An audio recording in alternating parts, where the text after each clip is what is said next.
মেয়েদের কথা কি বলবো রে আর ভাই। এরা যেমন রাধে তেমন চুলও বাঁধে। এরা যেমন কারো জীবন ভাঙে, আবার কারো জীবন গড়ে। এরা কারো কাছে ছলনাময়ী, আবার কারো কাছে অতি প্রিয়তমা। এরা যেমন যুদ্ধ লাগাতেও পারে, আবার যুদ্ধ শেষ করে শান্তির ভুবনও গড়তে পারে। মেয়েরা অনেকটা নদীর মতো।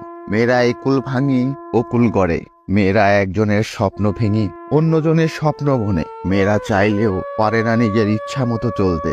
পরিস্থিতি মেয়েদের ইচ্ছা মতো চলতে দেয় না। মেয়েরা যেখানে যায় সেখানেই বাধা। মেয়েরা এ করতে পারবে না, ও করতে পারবে না, এখানে যেতে পারবে না, সেখানে যেতে পারবে না। মেয়েরা ভালোবাসে একজনকে আর ঘর সাজায় আর একজনের। মানুষ বলে মেয়েরা নাকি পানির মতো, যে পাত্রে যায় সেই পাত্রের আকার ধারণ করে। কিছু মেয়ে পরিস্থিতির শিকার, আবার কিছু মেয়ের মনটাই এমন। এরা ভাঙতে ভালোবাসে, গড়তে নয়। আবার এমন মেয়েও আছে, একটা ছেলের ভাঙা হৃদয় সে নিজে হাতে গড়ে দেয়। মেয়েরা আসলেই রে ভাই আজব। এদের ক্যারেক্টার বোঝা দেয়।